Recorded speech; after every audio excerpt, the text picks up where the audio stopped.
Hey everyone, it's Lynnea for LDRS Creative, and I'm going to be showing off the Zero Waste Wave dies. Now this bundle comes with both the stars and the butterflies wave dies, and each one of these has a sentiment. The stars has a sentiment that says celebrate, and butterflies says for you. So between these two, you can create a whole bunch of projects.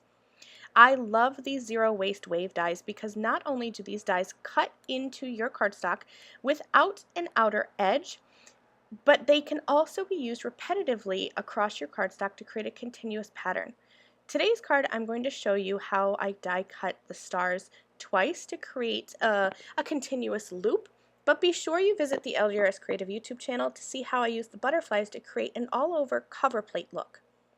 So I'm starting with the zero waste wave dies, the stars, and I have kind of placed that at the bottom of some navy blue cardstock so you can see that wave comes from the bottom left and kind of goes up towards the top middle.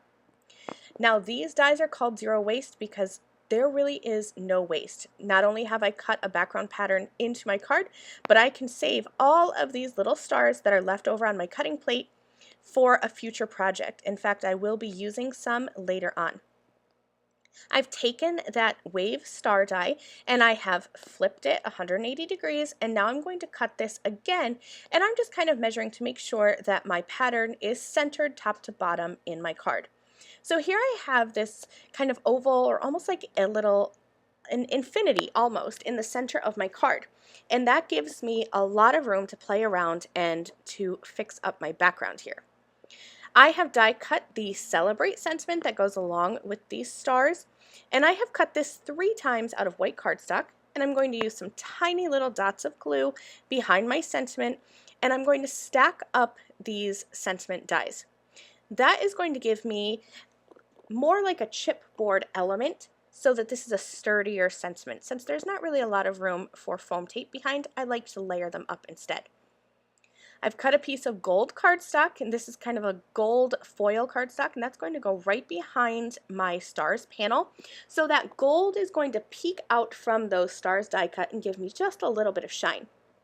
I'll add some adhesive to the back of my navy blue panel, the one that I cut the stars out of, and glue that right on top of that foil cardstock. And these both measure 4 1/4 by 5 1/2 inches, so they're going to perfectly fit an A2 sized card. I'm going to just glue these together, and then you'll see these stars just kind of peeking out with that little bit of gold foil, and it really does do a whole bunch to this card.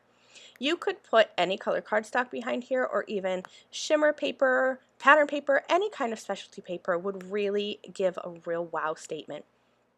I put that celebrate sentiment right in the center, and here's where I'm kind of using that zero waste element. I had a piece of scrap white cardstock left from when I cut the sentiment, so I cut those stars one more time, and I thought it would be fun to have a little bit more white to tie in that white sentiment.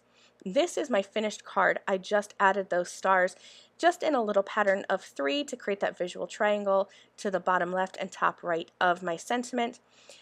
And this card is finished. It came together in minutes. You could easily create a whole stack of these for any occasion. This would be perfect for 4th of July or a birthday, retirement, anything that you need to celebrate. Thanks so much for joining me. I'll see you again soon. Bye!